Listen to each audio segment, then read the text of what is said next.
नमस्कार। आज की हमारी कहानी है जीवन की एक नई राह। मम्मा मम्मा। बिट्टू की घुटी घुटी चीखें सुनकर माँ मीना दौड़ी दौड़ी ड्राइंग रूम में आई, जहाँ वह अपने 3 साल के बेटे को खिलौनों के साथ खेलने के लिए छोड़कर गई थी। उसने वहाँ जो दृश्य देखा, सदमे से उसकी खुद की चीख निकल गई। उसके सगे भाई और पिता कमरे में थे।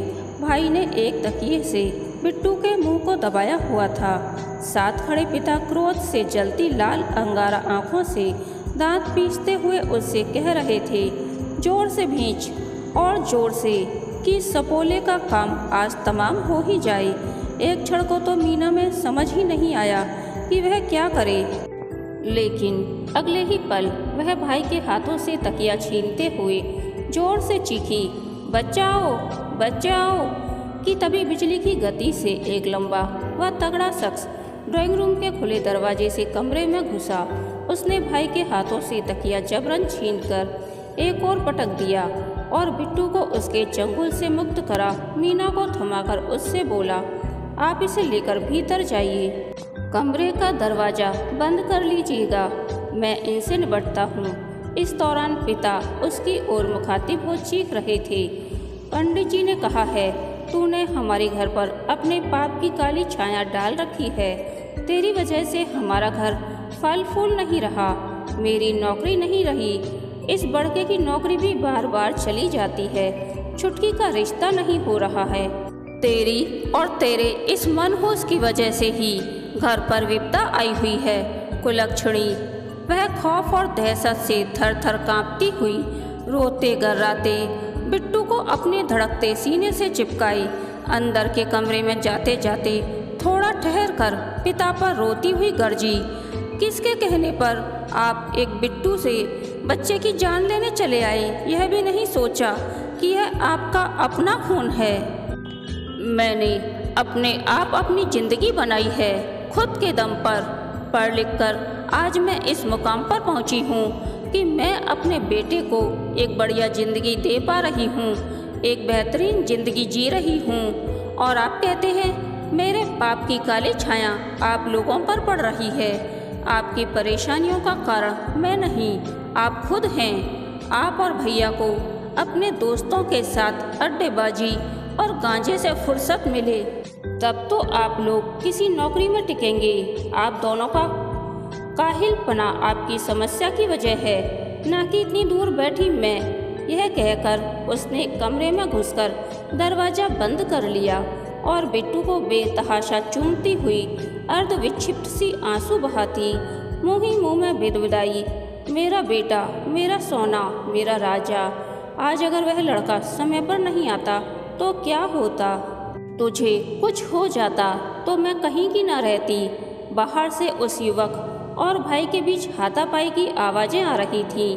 पिता गुस्से में उस युवक पर गरज रहे थे, तू होता कौन है हमारे निजी मामलों में टांग अड़ाने वाला? यह मेरी बेटी है, मैं चाहे जो करूं।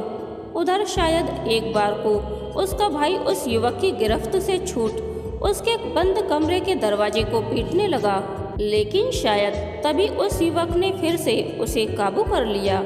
करीब 10 मिनट तक पिता का चीखना चिल्लाना जारी रहा।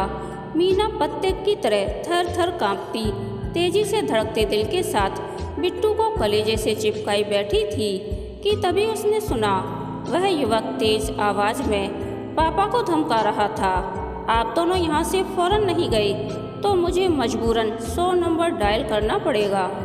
इसीलिए बेहतर यही होगा कि आप दोनों यहाँ से फौरन चले जाएं। यह मत समझिए कि वे अकेली हैं, मैं यहाँ जस्ट बगल वाले फ्लैट में रहता हूँ, इसीलिए अगली बार यहाँ पैर रखने से पहले 10 बार सोच लीजिएगा। अगर आप लोगों ने फिर से इन्हें या बच्चे को नुकसान पहुँचाने की कोशिश की तो मैं आपके खिलाफ पुलिस में रिपोर्ट दर्ज करवाने में बिल्कुल नहीं हिचकूँगा। आप इनके पिता हैं, उसका लिहाज कर। मैं अभी कुछ नहीं कह रहा। कुछ ही देर में बाहर सन्नाटा छा गया। शायद पिता और भाई चले गए थे।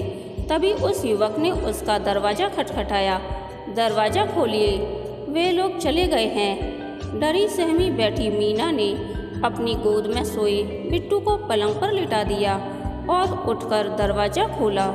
आप ऐन समय पर नहीं आते तो आज अनर्थ हो जाता। मैं आपका किन शब्दों में शुक्रिया अदा करूं? मेरे पास शब्द नहीं हैं। Thank you so very much. उसने हाथ जोड़ते हुए उस युवक से कहा, आप बगल वाले फ्लैट में रहते हैं? मैंने आपको पहले तो कभी नहीं देखा। जी, मैं पिछले हफ्ते ही मुंबई से ट्रांसफ़र होकर यहाँ आया हूँ। मैं मयंक हूँ, एक डॉक्टर हूँ। आपका गुड नेम प्लीज़? मैं मीना हूँ। आप क्या करती हैं मीना जी? जी, मैं अभिज्ञान यूनिवर्सिटी में मैथ्स की लेक्चरर हूँ। लेक्चरर? Oh okay. चलिए मीना जी, मैं अपने बाहर के कमरे में खिड़की के पास ही बैठता हूँ। रात को वहीं सोऊंगा भी। कभी भी आधी रात को भी कोई ज़रूरत हो तो आप बेहिचक एक मिस्ड कॉल दे दीजिएगा, मैं हाजिर हो जाऊंगा। वैसे तो अब वे लोग दोबारा आने की ज़रूरत नहीं करेंगे, फिर भी आप मेरा नंबर ले लीजिए। जी, एक बार फिर से आपका बहुत बहुत शुक्रिया डॉक्टर मयंक। अरे हम पड़ोसी हैं, इन शुक्रिया और थैंक्स के चक्कर में मत पड़िए। चलिए दरवाज़ा ठीक से बंद कर लीजिएगा। जी बहुत अच्छा। उस रात मीना को बहुत देर तक नींद नहीं आई। बिट्टू को सीने से लगाए हुए कब बरबस उसके जेहन में बीते दिनों की मीठी कसैली यादों की गिरह एक एक कर खुलने लगी। उसे एहसास तक न हुआ वह एक निम्न मध्यम वर्गीय परिवार में कट्टर पुरातनपंथी मान्यताओं वाले अल्प शिक्षित माता पिता की बेटी थी। उसका एक बड़ा भाई और एक छोटी बहन थी। पिता निठल्ले स्वभाव के थे, कहीं टिककर नौकरी नहीं करते। काम के बजाय यारी दोस्ती और गांजे का नशा करने में उनका मन ज़्यादा रमता। आए दिन नौकरी छोड़ देते, घर में हर वक्त तंगी ही रहती। सो घर खर्च चलाने के लिए माँ लोगों के घरों में खाना बनाती। माँ और पिता दोनों सुबह जल्दी घर से निकलते और देर रात घर में घुसते। उपयुक्त नियंत्रण और मार्गदर्शन के अभाव में उनकी बड़ी संतान, उनका एकमात्र बेटा, ज़्यादा नहीं पढ़ पाया। उसने 10वीं के बाद पढ़ाई छोड़ दी। वह साड़ियों के एक शोरूम में काम करने लगा। वह शुरू से ही कुशाग्र बुद्धि थी, हमेशा पढ़ाई में अच्छा परिणाम देती और सीढ़ी दर सीढ़ी आगे बढ़ती गई। अपनी कड़ी मेहनत के दम पर उसने मैथ्स जैसे कठिन विषय में एमएससी कर नेट की प्रतियोगी परीक्षा भी उत्तीर्ण कर ली और पीएचडी पूरी कर स्थानीय यूनिवर्सिटी में लेक्चरर बन गई। बिट्टू के पिता पार्थ से उसकी मुलाकात उसी कॉलेज में हुई। वह उससे लगभग 3 साल सीनियर था। वह भी यूनिवर्सिटी के मैथ्स डिपार्टमेंट में ही लेक्चरर था। कॉलेज के स्टाफ रूम में मीना की टेबल पार्थ की टेबल के साथ ही लगी हुई थी। सो दिन भर साथ उठते बैठते दोनों बहुत अच्छे दोस्त बन गए। इतने कि घर जाकर भी दोनों एक आध बार एक दूसरे से बात किए बिना न रहते। उनके प्रेम का बिरवा उनकी प्रगाढ़ दोस्ती की माटी में फूटा। वह यह सब सोच ही रही थी कि तभी घर के बाहर गली के चौकीदार के डंडे की खटखटाहट उसे सुनाई दी। उसके सीने से चिपका बिट्टू कुनमुनाया। गले में उमड़ती रुलाई के साथ मीना ने सोचा, उफ पार्थ, तुम कहाँ चले गए अपनी मीना को छोड़कर। और वह फिर से एक बार पार्थ के साथ बिताए हंसी दिनों की मीठी यादों के प्रवाह में डूबने उतरने लगी। उस दिन वह और पार्थ कॉलेज की लाइब्रेरी के लिए मैथ्स की कुछ किताबें खरीदने एक बुक एग्जीबिशन में आए हुए थे। किताबें खरीदने के बाद पार्थ उसे एग्जीबिशन ग्राउंड के साथ लगे पार्क में ले गया, जहां पार्क के एक सूने कोने में रंग बिरंगे गुलाब के पौधों के बीच लगी बेंच पर बैठ उसे एक सुर्ख गुलाब का खूबसूरत फूल तोड़कर उसे थमाते हुए अनायास उसने उससे कहा, मीना, हम दोनों बहुत अच्छे दोस्त बन गए हैं। तुम्हारे बिना जीने की सोच ही मुझे घबराहट से भर देती है। घर पर भी तुमसे बात करने की इच्छा होती रहती है। मन करता है तुम हर लम्हा मेरी आँखों के सामने रहो। अब मैं अपनी ज़िंदगी का हर पल तुम्हारे साथ बिताना चाहता हूँ। ज़िंदगी की आखिरी सांस तक तुम्हारे साथ रहना चाहता हूँ। मुझे रोमांटिक फिल्मी बातें करना नहीं आता, सीधे सीधे शब्दों में तुमसे पूछ रहा हूँ, मुझसे शादी करोगी? इतने दिनों की करीबी से मीना भी पार्थ को बेहद पसंद करने लगी थी, सो उसने एक सलज मुस्कान के साथ उसे इस विवाह प्रस्ताव के जवाब में अपनी सहमति दे दी। दोनों के प्यार की दास्तां रफ्ता रफ्ता आगे बढ़ चली। उसे आज तक अच्छी तरह से याद है, उस दिन उसने अपनी माँ और पिता को पार्थ से अपनी शादी करने की इच्छा के बारे में बताया, लेकिन उसकी अपेक्षा के विपरीत माँ और पापा उसके एक विजातीय लड़के से विवाह की इच्छा पर बुरी तरह भड़क गए। उसके माता पिता दोनों ही बेहद पुराने रूढ़िवादी ख्यालों के थे। उन्हें अपनी बेटी का हाथ किसी अयोग्य अल्प शिक्षित सजातीय पात्र के हाथ में देना मंजूर था, लेकिन पार्थ जैसे सुशिक्षित सुयोग्य मगर विजातीय पात्र के हाथ में देना गवारा न था।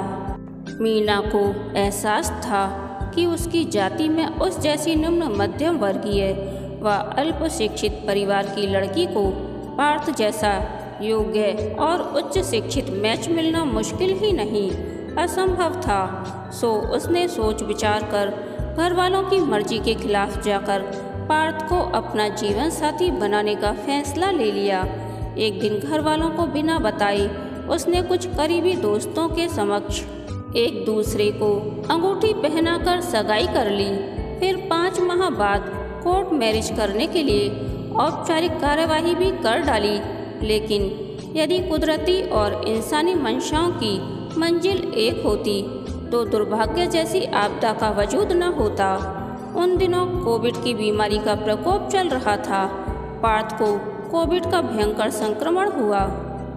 पार्थ ने लापरवाही में शुरुआत में ही कोविड का इलाज किसी योग्य डॉक्टर से नहीं करवाया।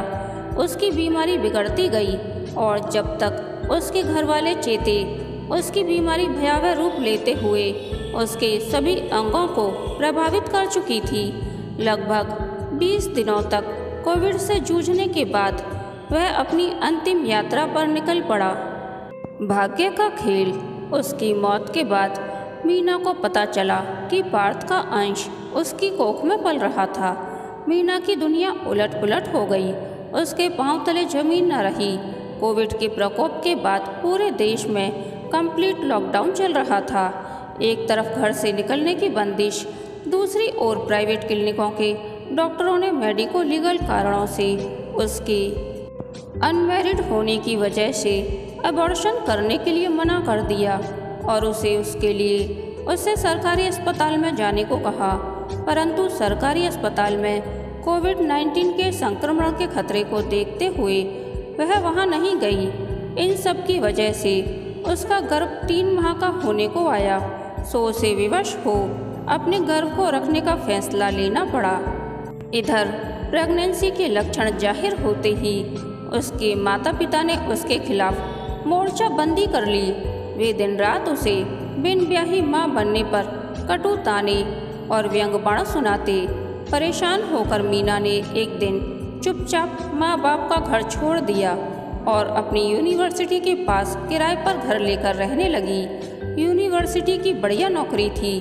आर्थिक रूप से वह खासी मजबूत थी, तो उसे अकेले रहने में कोई खास दिक्कत का सामना नहीं करना पड़ा। समय अपनी चाल से चलता गया। नियत समय पर मीना ने एक बेटे को जन्म दिया। मीना की नौकरी बदस्तूर जारी थी। बिट्टू 3 बरस का होने को आया, लेकिन इतना समय गुजर जाने पर भी उसके बिन ब्याही माँ बनने पर पिता और भाई का गुस्सा कम न हुआ। उनके खानदानी पंडित जी ने आग में घी डालते हुए उसे उनके लिए अपशगुनी करार दिया था। उसकी छोटी बहन उसके संपर्क में थी। उसके माध्यम से उसे अपने घर की खबरें मिलती रहती थीं कि तभी उसे अपने विचारों से निजात दिलाते हुए झपकी आ गई और उसका क्लांत तन मन नींद की आगोश में समा गया। अगली सुबह जब मीना उठी तो बिट्टू तेज बुखार से तप रहा था। वह उसे लेकर डॉक्टर के यहाँ जाने के लिए घर से निकल ही रही थी कि डॉक्टर मयंक अपने घर के बाहर चहलकदमी करते हुए मिल गए। हेलो, गुड मॉर्निंग मीना, सुबह सवेरे कहाँ चल दी? बिट्टू को बुखार आ रहा है, रात भर बुखार में भुना है। इसे डॉक्टर के यहाँ ले जा रही हूँ। अगर आप चाहें तो मैं उसे एग्जामिन कर सकता हूँ। मैंने शायद आपको बताया नहीं, मैं यहाँ विनायक चिल्ड्रंस हॉस्पिटल में पीडियाट्रिशियन हूँ। ओह, फिर तो आप प्लीज़ इसे एग्जामिन कर लीजिए डॉक्टर। आइए डॉक्टर, प्लीज़ भीतर आ जाइए। डॉक्टर मयंक ने बिट्टू को एग्जामिन करने के बाद मीना से कहा, चिंता की कोई बात नहीं है, कल की घटना से वह बेहद शॉक में है। उसे कुछ मेडिसिन्स और इंजेक्शन लगाने पड़ेंगे। बिट्टू को दवाई देकर और इंजेक्शन लगाने के बाद वे जाने के लिए उठे ही थे कि मीना बोल पड़ी, डॉक्टर चाय पीकर जाइएगा। चाय पीकर शाम को बिट्टू का चेकअप करने के लिए घर आने का वादा करके डॉक्टर मयंक अपने घर चले गए। अगले 1 माह तक डॉक्टर मयंक बिट्टू को एग्जामिन करने सुबह शाम उसके घर आते रहे। इस अवधि में डॉक्टर मयंक और मीना के मध्य बहुत अच्छी फ्रेंडशिप हो गई। करीब 1 महीने बाद उस दिन भी डॉक्टर मयंक मीना के यहाँ बैठे थे कि तभी मीना को अपनी यूनिवर्सिटी की परीक्षाओं के लिए मैथ्स के प्रश्न पत्र बनाते देख वे तनिक मुस्कुराते हुए बोले, मीना, आपने इतने मुश्किल सब्जेक्ट में कैरियर कैसे बनाया? मुझे तो मैथ शब्द से अभी तक डर लगता है। मीना यह सुनकर खिलखिलाकर हंसती बोली, ओ डॉक्टर मयंक, मुझे यह सब्जेक्ट इतना चैलेंजेस लगता है कि क्या बताऊं। किसी मुश्किल सवाल को हल करने की खुशी अनोखी होती है। डॉक्टर, आपको याद है आपने कैसा महसूस किया था जब आपने पहली बार साइकिल चलानी सीखी थी?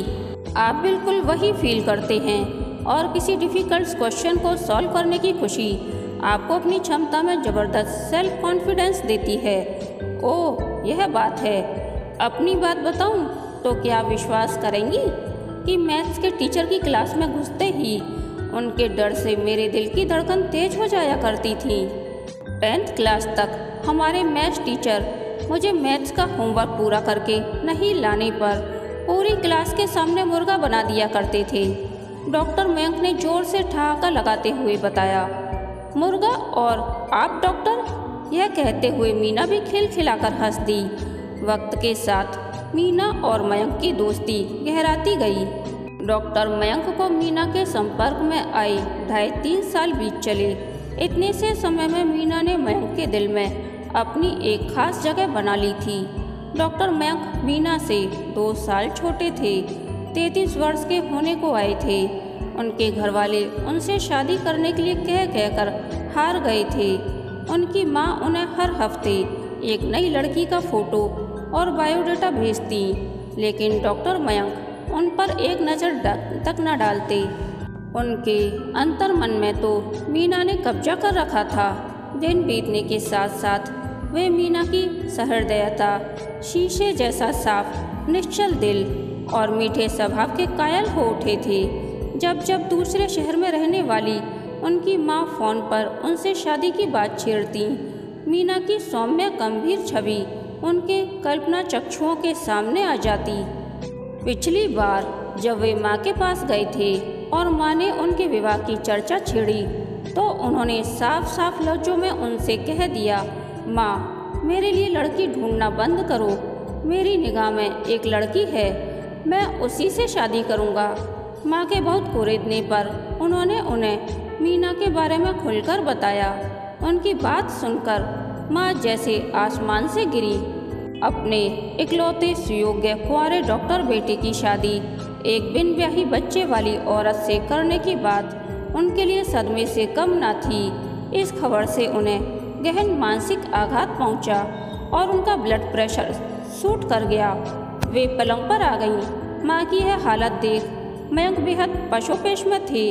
जिंदगी के इस मुकाम पर पहुंच वे मीना के बिना अपनी भावी जिंदगी की कल्पना तक नहीं कर सकते थे।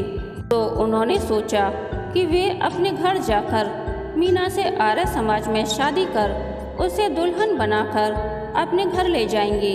एक बार मीना से शादी हो जाए तो उसे देखकर माँ के पास उसे स्वीकार करने के अलावा और कोई विकल्प नहीं होगा। मीना अपनी नर्म दिली और मृदु स्वभाव से देर सवेर उनका दिल जीत ही लेगी। और वे वापस अपने शहर आ गई।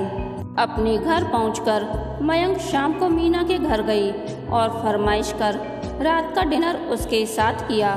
रात के 10:30 बजने को आए थे, लेकिन आज वे उठने का नाम नहीं ले रहे थे। थोड़ी ही देर में बिट्टू भी सो गया। उसके सोते ही मयंक ने मीना से कहा, मीना, आज मैं बिना किसी लाग लपेट के आपसे एक खास बात करना चाहता हूँ। मैं आपको बेहद पसंद करता हूँ और ज़िंदगी का बाकी का सफ़र आपके साथ काटना चाहता हूँ। मेरी माँ सख्त बीमार हैं, उनकी वजह से ही मैं यह शादी इतनी जल्दी करना चाहता हूँ। मैं कल या ज़्यादा से ज़्यादा परसों आर्य समाज में आपसे शादी करना चाहता हूँ। एक बार यह शादी हो जाए तो माँ को हमारे इस रिश्ते को एक्सेप्ट करना ही होगा। मयंक के इस प्रस्ताव से हतप्रभ मीना मयंक से बोली, ये आप क्या कह रहे हैं मयंक? शादी आपसे, और वह भी कल या परसों? हाँ, कल या परसों। माँ बिस्तर पर हैं, लेकिन मुझे पूरा यकीन है कि आपको बहू के रूप में देखकर वह फिर से हिरण हो उठेगी। मयंक, आपने तो मुझे दुविधा में डाल दिया। मेरा पास्ट जानकर भी क्या वे मुझे एक्सेप्ट कर लेंगी? नहीं, मैं आपसे शादी करने की सोच भी नहीं सकती। चलिए, मैं आपकी दुविधा आसान कर देता हूँ। आप मुझे यह बताइए, क्या आप किसी भी वजह से मुझे नापसंद करती हैं? नहीं मयंक, आप इतने अच्छे हैं, आपको नापसंद करने का तो कोई सवाल ही नहीं पैदा होता। तो फिर दिक्कत क्या है? मेरा पास्ट, आपसे 2 साल बड़ी हूँ, ऊपर से एक बच्चे की बिन ब्याही माँ भी। तो क्या हुआ? आप दोनों की सगाई हो चुकी थी और आप दोनों शादी करने वाले थे। अब अगर आपके भावी पति की मौत हो गई तो इसमें आपका क्या कसूर? नहीं मयंक, अभी भावनाओं में बहकर आप मेरा हाथ थाम लेंगे, लेकिन वक्त के साथ जब हमारे अपने बच्चे होंगे तो शायद आप बिट्टू को अपने बच्चे जैसा प्यार नहीं कर पाएंगे। ओह मीना, इन फिजूल की आशंकाओं के चलते मेरा दिल मत तोड़िए। मयंक, यह फिजूल की शंकाएं नहीं, वरन प्रैक्टिकल रियलिटी है जिससे आप मुंह मोड़ रहे हैं। मीना, अब आप और बिट्टू मेरी लाइफ का एक हिस्सा बन चुके हैं। मैं आप दोनों के बिना जीने की सोच तक नहीं सकता। चलिए, एक बात बताइए, क्या आप मेरे बिना जी सकती हैं? बताइए मीना। उधर माँ का ब्लड प्रेशर खतरनाक तरीके से हाई हुआ पड़ा है। मुझे आपका निर्णय सुनना है। इतने वर्षों तक हमने साथ साथ जिंदगी की हर परिस्थिति का मुकाबला साथ मिलकर किया है।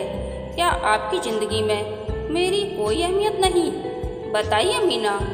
इस बार मयंक ने तनिक आवेश में आते हुए मीना के कंधों को झकझोरते हुए उससे पूछा, मयंक, मेरी जिंदगी में आपकी बहुत अहमियत है। आपने हर कदम पर मेरा बेशर्त साथ दिया है, लेकिन लोग तो यही कहेंगे ना कि एक बिन ब्याही माँ ने अपने से छोटी उम्र के कुंवारे डॉक्टर को फांस लिया।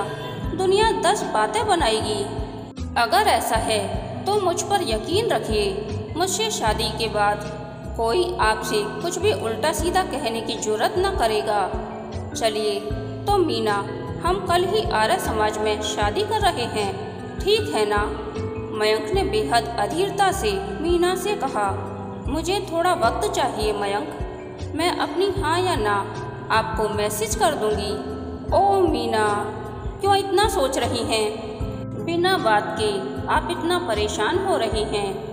आपको बस हाँ भर कहने की देर है। निश्चिंत रहिए और सब बातें मैं संभाल लूँगा। मेरा यकीन करिए मीना, आपको कोई कुछ नहीं कहेगा। यह कहते हुए मयंक ने मीना के दोनों हाथ थाम लिए और उससे बोले, क्या आपको मुझ पर विश्वास नहीं है? मुझ पर भरोसा रखिए, मैं आपको बेहद चाहने लगा हूँ। मैं किसी और के साथ जिंदगी गुजारने की सोच नहीं सकता। हाँ कह दीजिए Meena, please, I beg you. आपने हाँ नहीं की तो मैं मर जाऊंगा। यह सुन मीना ने नम आँखों से मयंक के होठों पर अपना हाथ रख दिया। मयंक ने मीना की हथेली हौले से चूम ली। दोनों निकल पड़े एक दूसरे का साथ देने के लिए जीवन की एक नई राह पर। कहानी के अंत तक बने रहने के लिए धन्यवाद। यह कहानी आपको कैसी लगी प्लीज़ कमेंट करके बताइए।